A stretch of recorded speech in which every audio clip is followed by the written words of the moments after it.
સંસાર સાગરમાં આપણી જીવન નૌકાને અથડાવવા માટેના સ્થાનો ઘણા બધા આવે છે.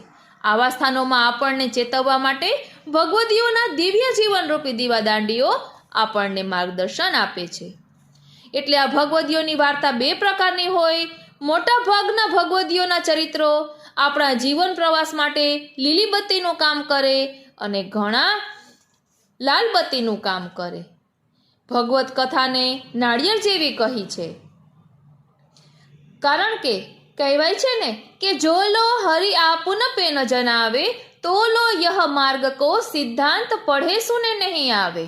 એટલે આ ભગવદીઓની વાર્તા તો લીલી દ્રાક્ષ જેવી છે. લીલી દ્રાક્ષને મુખમાં મૂકતાની સાથે જ તેનો મીઠો રસ પ્રાપ્ત થાય છે ને, તેવી જ રીતે આ ભગવદીઓની વાર્તા સમગ્ર વાર્તા કથા રસપૂર્ણ હોય છે. તેને સમજવા કોઈ પણ પ્રકારનો શ્રમ કરવો પડતો નથી. એટલે જ ભગવદીઓની વાર્તાઓનું અચૂક વાંચન ચિંતન કરવું જોઈએ. તેના કારણે આપણું હૃદય પણ શુદ્ધ અને પવિત્ર બને છે ને પ્રભુને લાયક બિરાજવા માટેનું સિંહાસન રૂપ બને છે.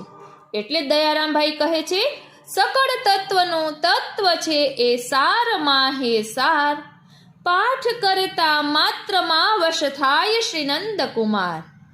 84 ચિત્ત લાવીને કરે પાઠ નિત ધરીને, પુષ્ટિ પ્રભુ પ્રસન્ન થાય હૃદય બાઢે પ્રેમ.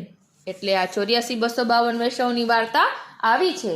એટલે જો બ્રહ્મસંબંધ લઈ લીધું છે પરંતુ પ્રભુના મિલન માટેની તાલાવેલી નથી તો સત્સંગથી શરૂઆત કરવી, થોડું થોડું કરીને આગળ વધવું.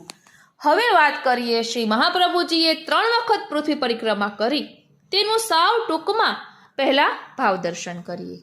બોલો શ્રી વલ્લભાધીશ કી જય.